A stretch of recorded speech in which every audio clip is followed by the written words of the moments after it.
The rewards, the results of hidden communication. I asked for an open marriage, idiot move. Discover it was a bad idea. OM2 was my best friend. She told me she needed a few days away from both of us to wrap her head around things. Turns out she's with him. I think I should be finished. Want to know if I'm blowing it out of proportion though? Okay, here goes. 10 minutes of your life is being lost if you read to the end. My wife, let's call her Sarah, of 6 years, has slipped or is slipping away from me. We have 2 beautiful boys, 5 and 2. Pillow and drunk talk from me was on occasion something along the lines of I love you more than anything baby and I'm going to spend the rest of my life with you, but I would just like it if we were both free to enjoy other lovers on occasion.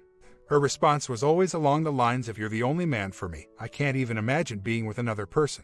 To which I would reply, well, I love and respect you, so I won't act on any of my urges to seduce other women or accept their advances when they come. I was 23 years old when I married my wife, who was then 20. We had been dating about 2 years and 2 spats. The first was a short month or so until she gave me an ultimatum for exclusivity, which was oddly tempered with the caveat that she had another relationship interest, a mutual acquaintance, that she would otherwise pursue if I didn't accept exclusivity. I told her that I really liked her but that I wasn't going to accept those terms. She became exclusive with that other interest. We saw each other around mutual friends and eventually, 6 months or so later, got back together after a couple other so's came and went for her. A year and a half later we married after a 3-month engagement. I should mention that we both cheated on each other during the year and a half period.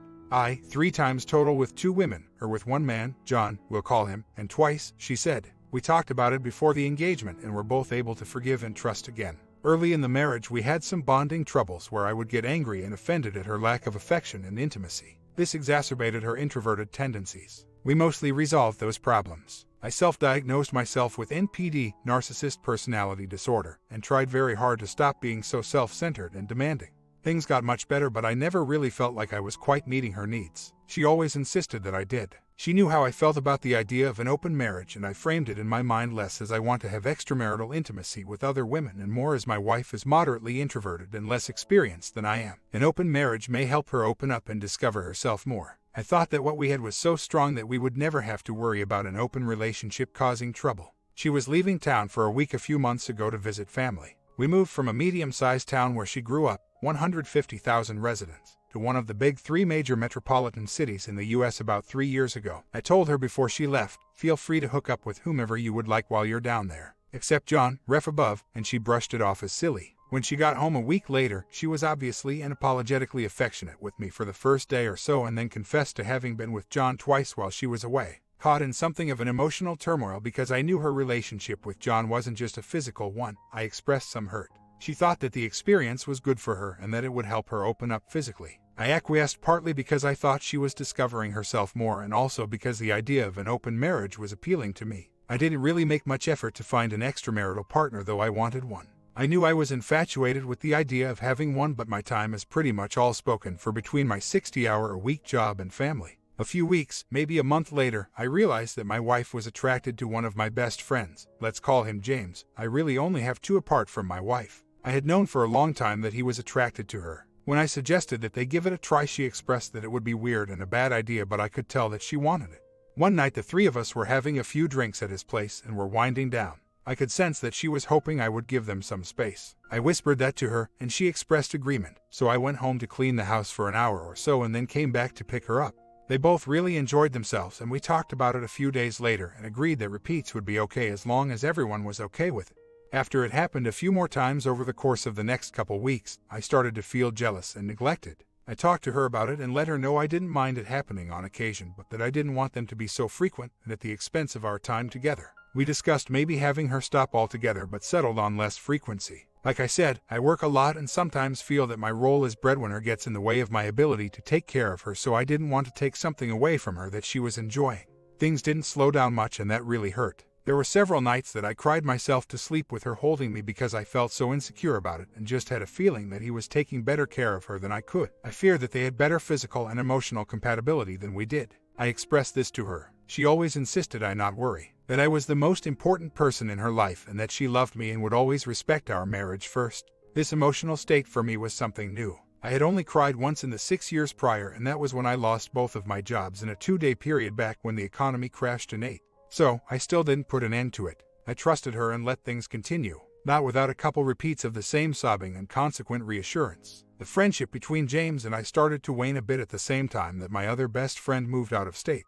I wanted to go to James and tell him about how I was feeling, but my pride got in the way. I didn't want him to know that I was suddenly insecure about my marriage, having previously been the arrogant narcissistic a-hole that I can be, and give him ideas that he had an opportunity to sweep my wife away. I didn't want to tell him that Sarah seemed to enjoy his company more than mine. Sarah had a family reunion to attend, out of state again, a few weeks ago. The last night that we had an opportunity to spend time together before she left, I was on my way home from work and had a foreboding feeling that he was there with her. Sure enough, as I walk up to the door, his bike is parked there next to it, and I peek in the window to be sure I don't walk in on something I would rather not. They're sitting on the couch passionately kissing, so I fiddle with the lock a little longer than usual. We have a drink, the three of us, and he goes on his way. I sob myself to sleep again. Wife holds me. Such a disorienting feeling to have the person causing you so much pain be the one trying to console you. At this point, I finally come to terms with the fact that something is going on that she is keeping from me. I see a text on her phone the next day, from him to her, that reads something along the lines of, "Don't worry, we'll figure this out when you get back. Just try and focus on the happy life that you are going to have with your family." I'm mortified. While she is down at family reunion, I come to terms with the fact that I facilitated this in many ways and that I need to put an end to what is going on. I gave one shot at an extramarital experience a couple months back, and it was so ridiculously unsatisfying. It made me realize that I really only wanted to be with my wife. She was having a good time, but it was hurting me too much. So, I decided that I should put my foot down. I relayed that to her in a phone conversation a day or so before she returned. She seemed surprised and happy, but indicated that she had promised James that she would spend his birthday with him, about a week and a half away. That was a pang for me. She got back in town and the emotional fireworks really started to fire off. She told me that she was deceiving herself when she thought she could keep her wall up and not be emotionally involved. That she loved him but loved me more, and that it was painful for her to hurt him because she could tell he was in love with her. She also used this as an opportunity to lay out on the table everything that I have done wrong in our marriage, and indicated that she had broken down and talked to James about those very things. She said that James wanted nothing more than for us to be happy and well and in love. I felt at that point like I was losing her, like she had been lying to me and hiding her feeling from me all along. That was very disorienting. My reaction was to dote on her more, to try and pull her closer to me. Some days it felt like we were getting back to normal. Other days it felt like she had checked out emotionally and that all was lost. At this point I still considered James my best, albeit somewhat estranged, friend. His birthday was a few days away. They hadn't seen each other or been with one another since her return, and he asked if she could spend the night on his birthday. I told him I would think about it, and right away turned to message Sarah to the effect of, "James is asking me if you can spend the night on his birthday. It's making my heart sink," to which she replied, "It would be easier for me to walk to work from there the next day." And I'm thinking to myself at that point that I'm really in a mess. I just relayed to my wife that something is causing me serious pain, and her response is that she would prefer it. I talked to her about that later. She says she didn't mean to hurt me with it, that she doesn't even think she will hook up with him if she does spend the night because she knows it would hurt me. I acquiesce. She gets home the day after his birthday. I knew that in spite of my hopes to the contrary that they must have had slept together. She had been away from him for 2 weeks, and I know that she loves him. So, I send her a message along the lines of, "I'm guessing you couldn't resist James yesterday," and I get stonewalled. Apparently, that was a very insensitive thing to say. I tell her when I talk to her about it later that I wasn't trying to be crass or insensitive, but that I really just expected that it would happen one last time because that's the nature or desire. You withhold it and it's wanted more. Come to find out they managed to make love 4 times in an 18-hour period. When I get home from work the next day, we exchange our pleasantries and sit down to watch a movie. Often lately, instead of pursuing the activity of the evening, we will just both sit and talk about how emotionally tumultuous the past couple months have been. This night is no different. We pause the movie before the opening credits even finish, and I talk to her about how tough it has been for me and how it feels like I've already lost her. That I knew she was in an emotional tumult as well, and that I was sorry we found ourselves in this situation. That when she finally came to me to talk about the things she has been keeping welled up inside of her for all of these years, I didn't even have a chance to make things right. That she had her new love already, and that nothing I could do would win her back. In conversation that night, she also revealed that John, yes, the guy from before our engagement and the initiator of our open marriage, and her had not been with each other 2 times, like she said when she confessed to infidelity while we were still dating, but more times than she could count. She said that she still loved me and that I am the father of her children, and that she couldn't bear the thought of hurting me, but that she needed some time to herself to get her head wrapped around everything that is going on. That she had talked to her friend Zach at work, and that they had a roommate who had just moved out, and that she could stay there for a few days, and that she was leaving that night. I couldn't believe it. I begged her to at least stay that night and spend the next few days away, but she insisted. She left. The next day I had the sneaking suspicion that she had lied about where she was going, that she was really with James, and I realized that I could figure out where she was by using the Find My iPhone service that is linked to our phone account. Sure enough, she is at James's house. That's 24 hours ago. This isn't the woman I fell in love with and have spent the last 8 years of my life with. This isn't the mother of my children. But it is. So, this is what I'm struggling with. I know not to underestimate the power of denial, but I still love her. I feel like I am partly responsible for bringing this on. I worry so much about the well-being of our boys if we have to divorce, but at this point, I feel like the only thing I can do to protect myself is to just block her out completely. I could add 1,000 paragraphs more. My applause to you if you've read this far. What am I leaving out? What am I not considering? What would you do? What should I do? I feel like I just need to talk myself out of the line of thinking that the friend with the open room was a ploy to protect my feelings. After all, I was having a complete emotional meltdown, and I'm going to go stay with him would have been quite a blow. That she really did just need a few days of breathing room. Of course, this line of reasoning doesn't really check out. She's doing the very thing that hurts me most, and even if she's remorseful about it, I can't bear the thought that the person I've dedicated so much of my life to can be so deceptive and uncaring of my feelings. Talking to friends and family about the choices we made and how it's blown up in my face is something I will do only when I've concluded that there is no hope, which I'm 90% sure of, it being so embarrassing and disgraceful for both of us. I'm tempted to not even try that line of pressure out of respect for her and to protect our reputations. She's supposed to come home tonight. The boys are with their grandparents, my side, until Monday because it's an 80-hour work week for me and she's taking the opportunity to work full-time at her part-time job. Rather than have her back and deal with this today, I think I am going to ask her to stay away a few more days. It will give me time to pick my words and maybe speak to a lawyer. I know a good one. I am well aware of the psychological effect that divorce has on children. That's what is most scary about this. I never dreamed that my wife would be capable of walking away from our marriage, but it feels like that's a foregone conclusion. I've always been a family-first person. I don't really see marriage through rose-colored glasses. It's a social contract and an institution that requires sacrifice and selflessness.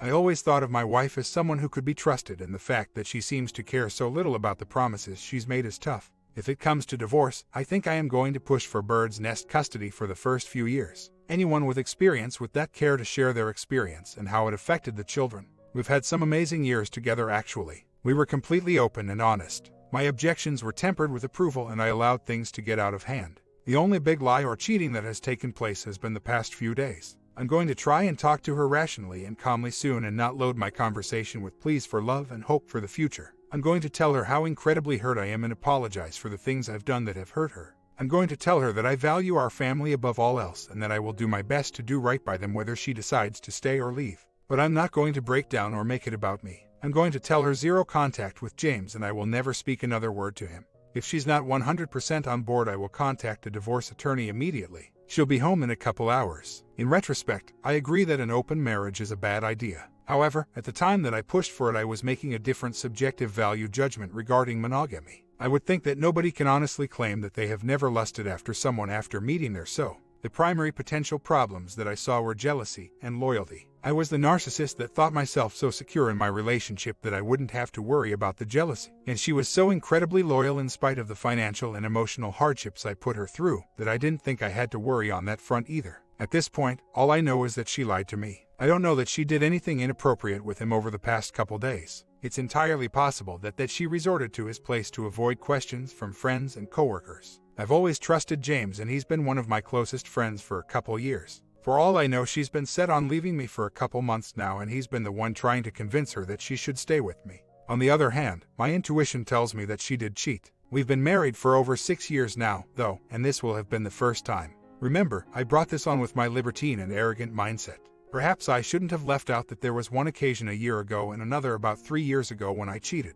Never intercourse of any kind, but some kissing and non-genital petting when I was under the influence of alcohol. I felt terrible about that and had to confess it to her because it weighed on me so heavily. That was a serious blow for her that I don't think she has ever fully recovered from. So, I suppose the summary is this: I've wronged her in many ways and would be a hypocrite to not offer her the same chance at forgiveness that she gave me. The best case scenario is that the past few nights with James have been completely platonic. Possible, but I fear not likely. Somewhere in the middle would be that she comes home and immediately confesses, or I have to confront her about it and she is repentant.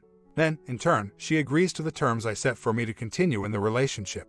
This is of course what I would prefer. I love her and my children dearly. Worst case is an end in divorce, hurting all parties. I hope it doesn't come to that, but I've come to terms with the fact that it is a possibility, contrary to my feelings about it a few days ago when I was willing to subject myself to whatever punishment necessary to keep our family together, including letting her continue to keep our marriage open. My children don't deserve that baggage, and we've had many happy years. Everyone is dualistic in nature and capable of great good and evil. We've made some bad decisions and let each other down in many ways, but stressors have the potential to make us stronger. You may be right that scenario 3 is in fact the best case for both of us, or one of us, or all of us. The problem is that best in this case is subjective and anecdotal. I feel like my respect for my family and the institution of marriage, as sullied as ours is, will ideally win the day. Whether she can get on board with that remains to be seen. Apart from my kiss and pet cheating, again, twice, inebriated, we have been completely faithful for 6 years, since our wedding. Nothing she has done, apart from these last few days, was cheating.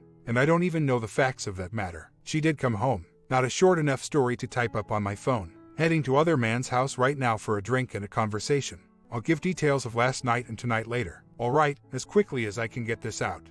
80+ hour work week this week and must be off to the tail end of it in an hour. The day she was coming home, text conversation between other man and I. Other man, want to come by tomorrow after we both get out of work. Me, not sure right now. I think I need a few days to get a grip on how I'm feeling. I'm sure you understand. Not sure how I'll feel tomorrow. I'll keep you posted. Other man, I understand, brother. I hope I can help. I'm trying to. Me, thanks. Other man, this is no fun. I was for a while. Now it's brutal for everyone. Me, if we're lucky, things can eventually get back to normal. Other man, at least for you all, I hope. Me, I hope for you too. Other man, I told Sarah that the love she feels for her family is more important than what she feels for me. I told her to open herself to loving you again. I told her I felt my presence is an obstacle to that. I will not be an obstacle. I am sorry it has reached this point. Me, thank you. When Sarah returned home, she was all over me. OMG, I've missed you so much. You're so much more important. And innumerable other sweet nothings. I was not accepting of these ploys and just sternly stated over and over again that our marriage was now a terrible mess, that it was going to take time for us to try and return some semblance of normalcy, and that it wasn't going to work if we couldn't be honest with each other. I tried over and over to give her a lead into confessing what had happened over the past few days, but the lies just poured out over and over and over. It was an incredibly alienating feeling to have her laying there, so boldly lying in the context of a conversation about our future as a family and couple. Until these past few days, I never realized how manipulative my wife can be. There came a point in the conversation when I couldn't take the lies anymore. I didn't load the conversation with "I love you, I need you, we have to save our marriage." I told her that I knew she was lying to me about where she had been the past few days, and that I knew she had spent every night at other man's house. I told her that we had only closed our marriage up the day before she left, and that all of the disregard that she had shown for my feelings during the open marriage were hurtful, but that this was outright cheating and betrayal. I told her I knew that I had damaged her greatly when I cheated years ago, and that I now knew how it felt. Albeit in the case of my cheating it was confessed freely out of guilt and respect, and that she had just sat there for half an hour spewing lie after lie after lie. I told her that there was plenty of blame to go around and that neither of us had excuses. Then I made it completely clear that the marriage is now closed and that we were stupid to open it up in the first place. I told her there would be absolutely zero contact, not even a goodbye or explanation of my terms, with other man in any way, shape, or form, and that I expected total transparency in text, phone calls, and emails until I felt I could trust her again. I told her I would go to other man myself and explain the terms. If there is any breach of these terms, I will serve divorce papers the very next day. I don't want to divorce you, but I will not tolerate any infidelity from this point forward. Her response gave me hope. The thought of losing me, which I had kept at the opposite pole until then, was too much for her, and she really opened up and got on board. At least those were her words, and as quietly as they speak, they gave me some hope that things will eventually get better. It's going to take lots of actions for me to truly believe again. Must be off to work now. If I have a chance tonight, I will update you on how things went when I visited other man last night. Confrontation with the other man last night. I showed up at his house after work to have a drink, a lovely pommer, and the serious conversation that needed to be had. I didn't establish the pretense that I was aware of what had happened over the past few days immediately, much the same as I did not with my wife the night prior, and we talked for a while about the mess we had gotten ourselves into. I think that this particular case of cheating is somewhat unique in that it arose out of a relationship, theirs, that I condoned and facilitated. We talked about how hard things had been for me, seeing my wife disregard my feelings about the frequency and emotionally intimate type of relationship that she was having. How I should have gone to him and put an end to it at the first sense that it was going too far. how we had had our good times and bad, and how, in a way, I felt like I was getting what was coming to me. Before I got to the point of expressing my knowledge of the actual cheating, he said all of the things that I would have expected of a good friend who was truly trying to get out of the situation. I recognize that doesn't prove anything about his intentions. There were a few points where his emotions were obviously very remorseful, tearing up and voice cracking. He didn't seem terribly surprised when the conversation moved into a context that made it obvious that I knew about the few days prior. That was accomplished by explaining how I tried to gently ease her into confessing before confronting her formally. It was painted on his face, and he expressed that he was worried she could lie to him the same way. That was all well and fine. We both talked about how emotionally tough things had become for everyone. He relayed a conversation he had with her on her B-day back in April before they had ever been with each other, when we were all just tight-knit friends. She was explaining to him how she had opened the relationship with OM1 after my talking about it for so long. His response was, "What a terrible idea. Someone is going to get hurt." I outlined my terms, that I knew I had done her wrong in many ways and that I understood how things had developed the way they had, but that I was closing the marriage completely and that there would be absoluteness no contact whatsoever, and that if there was that our marriage was over. I tried to give him an excuse for betraying me the days prior by explaining that it had just dawned on me that I had never actually spoken the words to him that the marriage was closed, expecting that she would have shared that with him. He didn't take it. He admitted that he knew the marriage was supposed to be closed. I told him I couldn't say I wouldn't have acted the same way. I love the same women he does, and if I were in his position, I would betray a friendship for the same reason. I told him that he had always been a great friend and that I wouldn't forget that, but that I wasn't going to be able to get past the fact that he facilitated my wife cheating on me. Our parting words were, from me, that I wasn't going to see him anytime soon, if ever. Just a few minutes ago he sent me a message that says, "X you both forever. You X up my life. I feel like a monster." I was on the verge of catching her in a lie tonight. One I couldn't be sure was, but she confessed it right away, a disquieting and promising sign at the same time. I was home, fresh from work, watching her whereabouts via tracking on her cell phone. She sent me a message telling me where she was going, after work drinks at a bar close to her work because it was a going away for their general manager and one of her friends. She told me she would love my company, so I decided to go there. Didn't rush out and didn't give her any indication of when I would arrive. When I did get there, other man was standing at the bar, not near her or her group of friends. I ignored him as I passed to greet everyone. When I got to her, she told me she was really freaked out that he was there, that she didn't know he would be there, and that he had just gone through the whole crazy story with a friend of hers. We sat down and started chatting with everyone. When she got up to go to the bathroom, he came and sat next to me. I tried to play off the situation and put my hand out for him to shake, but he left it hanging. Everyone obviously felt quite awkward. When she got back, she walked over to the bar to tell the bartender that the ladies' room was out of toilet paper. I didn't notice him get up and walk over to corner her. People at the table asked me what's that guy's problem. I told them it was a longer story than I cared to share and that it was okay. Then one of her girlfriends looked over at me and asked if she should help her escape. This girlfriend knows the situation. Of course I agree she should. She walks over and says, "OMG Sarah, I totally would love to go have a cigarette with you right now." And they escape. Other man goes back to brooding by himself. The girls come sit back down with us. Sarah says she wants me to come out and have a cigarette with them. I go. When we get out there, she starts to explain how the day had gone. He sent her several text messages and an email and was obviously pushing to show how desperate he was to keep her. She hadn't replied to any of them. We agreed that it wasn't a good idea to stick around. I went inside, grabbed her purse, and settled the tab. He followed me out. While we were saying goodbye to the couple friend who were outside with her, he says, "You can't not talk to me. I'm a person. I'm standing right here." She doesn't respond and tucks her head into my shoulder. We make it obvious to the others that we must abruptly leave, that something is wrong. He follows us and wife says that he just wants to talk to her. I say fine, we're right here, talk. Why can't I just talk to her? I say because it's BS that you show up here and disrupt our evening. I made it completely clear that you were not to talk to her at all. And she's torn and conflicted and you are making it worse. He yells something. I'm about to go X myself and storms off. We cab home and wife spends the next 30 minutes thanking me for handling it the way I did and apologizing for what a mess she has us in. I continue to tell her that I appreciate the words but that they aren't necessary. Where your heart is will bear itself out in the future, and whatever that turns out to be, I'm prepared for it. I would love to take the day off and spend time with the family, but unfortunately, I'm the manager at my place of employment and there really isn't a way to make that happen. It does seem like things turned around unbelievably fast. I don't know that they really have, only time will tell. We can keep in mind that the cheating only started a few days ago. Until then their relationship was condoned, and that I figured it out in a matter of 18 hours and confronted her with it at near first opportunity. I do not blame it on booze. I don't use alcohol as an excuse. There is no excuse. I made poor decisions. I take full responsibility for those decisions. I have sometimes been an emotionally abusive husband. I have sometimes been the opposite. The realization that I have narcissistic tendencies that hurt the loved ones in my life is something I came to realize on my own. I have worked very hard at suppressing them and becoming a better person. However, the emotional and physical struggles that W and I have had, outside of this whole open marriage and infidelity mess, are the fault of both of us. I was selfish and wrong in so many ways, and it may very well be that she should have left me years ago. On the other hand, Sarah was an emotionally damaged person when we met. I knew that and loved her anyway. I knew that she had a history of serial affirmation seeking and some infidelity. She never left one man without having already courted another. Her family life up until the time she met me was not something I would wish on anyone.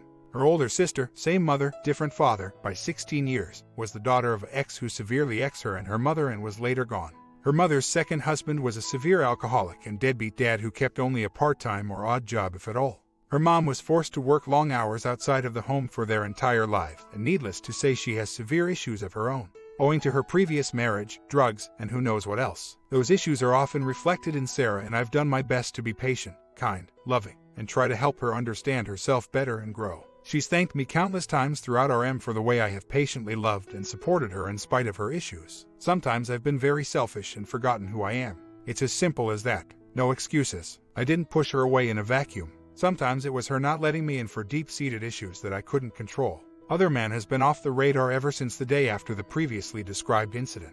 He made no attempt to contact her after the 4 desperate emails that night.